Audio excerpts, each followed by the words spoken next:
What's up, YouTube? So today, I kind of wanted to talk a little bit more about the real estate market in Los Angeles. The other day I posted a video regarding real estate prices in Los Angeles post-fire and some of my predictions and forecasts, some of the things that I was thinking about really. And it started to get some traction. So obviously people are interested in that topic because, more than likely it pertains to them, so it's going to be a fascinating topic to talk about for the next couple of years, to see how these fires really impacted Southern California and home prices and the insurance companies and everything, the lawsuits, everything that's going to come along with these fires is going to be the topic of conversations, for decades to come, really. So we'll see what happens. But I wanted to dive back into that topic a little bit more because it's getting some traction and some views, and it's interesting to me as well. And maybe it's, a topic of interest for people who purchased homes, potential home purchasers, or people who want to buy houses in the near future, and whether or not they're going to get a good deal, whatever. There's, people are interested in real estate in Los Angeles. So let's talk about a couple of scenarios that I see potentially playing out. Because every situation is going to be a little bit different, right? Your situation is going to be different from mine. My situation is going to be different from my mom's, etc., right? Everyone's situation in Los Angeles is going to be a little bit different from one another. So let's talk about one scenario. Scenario one is going to be the family or the people who purchased a house in Los Angeles a long time ago in these communities. People who purchased homes in the 70s, 60s, 80s, 90s, right? Their situation is going to be a lot different from somebody who purchased a home recently. Two totally different situations. And I'll give you an example. Somebody who bought a house in Los Angeles in the 70s for $200,000, if their house goes up in smoke, this might be the best thing that ever happened to them. Obviously it's going to be a loss when it comes to pictures and photos and memorabilia and things that are irreplaceable. But when it comes to your home, you bought the house back in the 70s, 80s, or 90s for a couple $100,000. And now if you're fully insured, you're going to be getting a check from the insurance companies for a couple $1 million. This could be, and I know this to be factual because this is what I do for a living. I drive around Southern California and I deliver, construction material, rebar in particular, to these build sites and these, where they're building homes. And some of these homes that I deliver to in Pacific Palisades or Malibu or Ventura, these are people building homes because they previously had their homes burned down. So I know all about the process. And I don't know all about the process, but I've seen it firsthand. These people bought a house in Malibu, in the 70s, right, for a couple $100,000, and now they're getting the Taj Mahal built in Malibu Canyon. And that's the best thing that ever happened for them. But that's one scenario. Scenario number two is going to be people who bought over the last couple of years when interest rates were lower.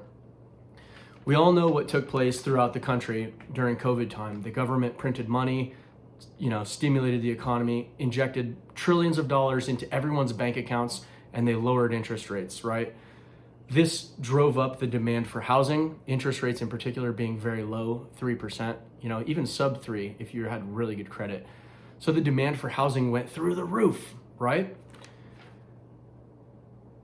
I know this to be factual because the house across the street from where I live in the last couple of years, from 21, 22, and 23, even into 24, that house has been sold, I don't know, maybe 3 or 4 times, and every time it went from $650 to $750. 5 months later it went from $750. The guy put it on the market for $950. It didn't sell for $950. It sold for $1.1. It went over asking price, right? I saw this firsthand right across the street. This isn't some far off fantasy land in the middle of nowhere, Pacoima or something like that. This happened right across the street from where I live, and I live in a nice neighborhood in Chatsworth. So, and what's crazy is I used to play in that house as a kid. I know this neighborhood like the back of my hand. They always say invest in things that you know. And I know this neighborhood better than anyone. I've lived here my whole life. I played in that house when I was a kid. I used to play with this kid named Michael Stever and his sister Christina Stever. Their dad was a crackhead. He used to smoke rock in the garage, you know. So seeing that house go for $1 million is just unbelievable. It used to be a crack house, like straight up. It used to be a crack house. So, but anyways, that's what happened. You know, that's what happens when you lower interest rates and you give everyone a bunch of free money and free loans, right? So people who purchased homes over this last couple of years with lower interest rates, that was their justification. These people who most recently bought the house across the street from where I live, they bought it for $1 million.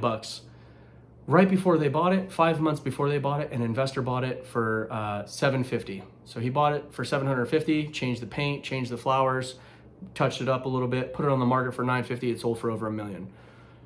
So these people really bought a $750,000 house for over $1 million in 5 months.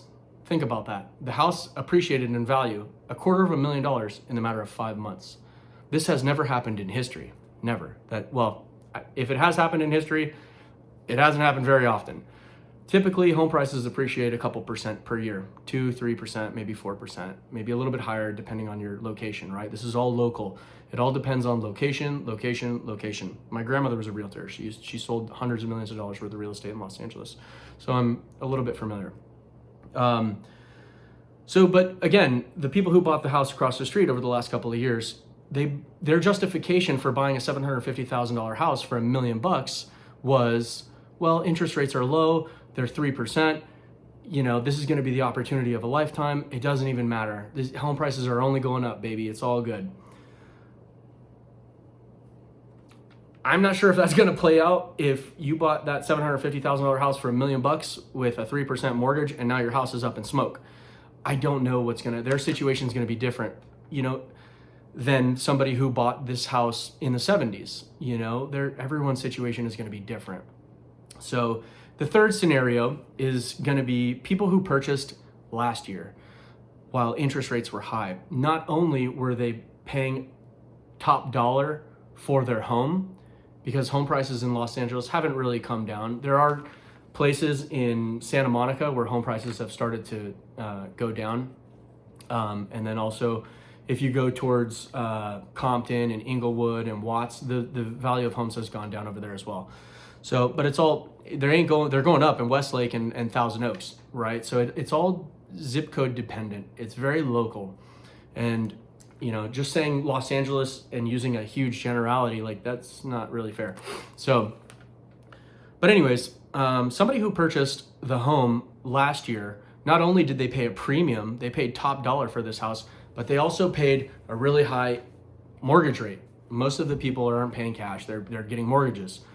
So they're paying top dollar for the house and they're paying a premium for their debt. 7%, maybe anywhere from 6 to 8%, kind of depending on your credit, right?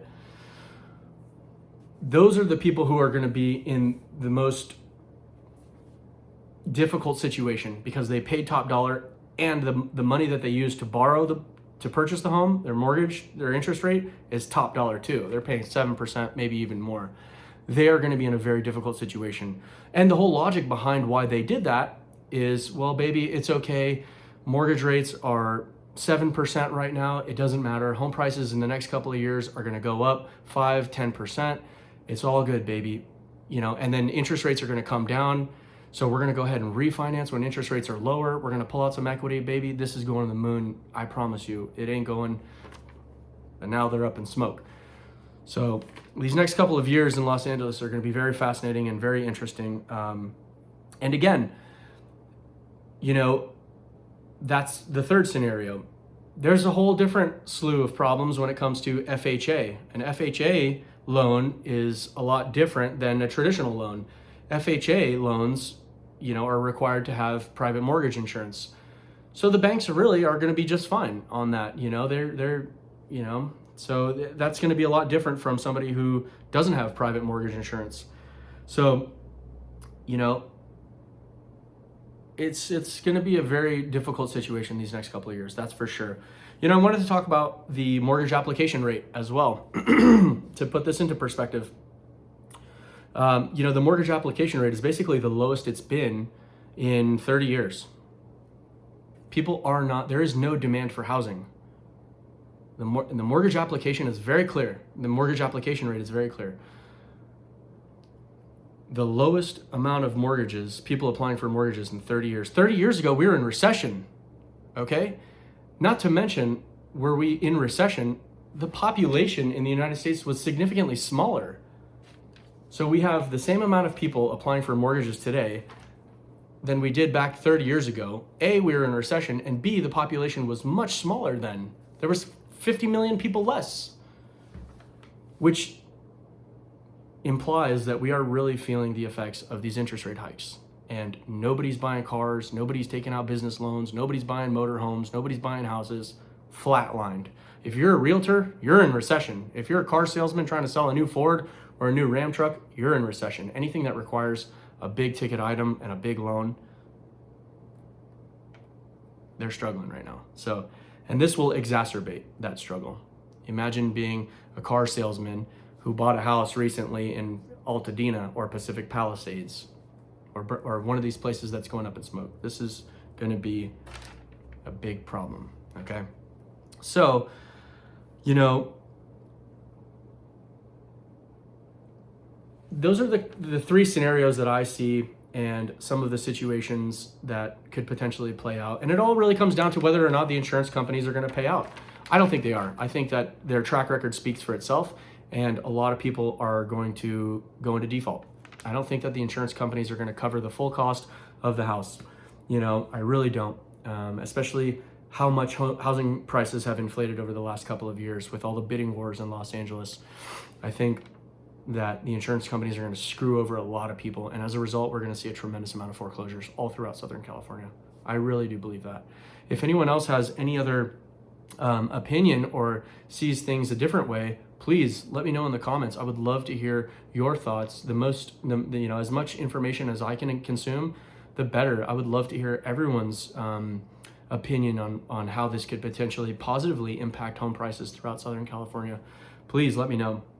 I also wanted to talk about rental prices, right? So if we talk about, this is going to impact rental prices all throughout Southern California, because the demand for, housing, maybe not purchasing housing, but these people got to live somewhere. So they're going to need to live in apartments, or they're going to need to live in houses or additional dwelling units, whatever. The demand for all of those housing, units or shelter costs is going to go up.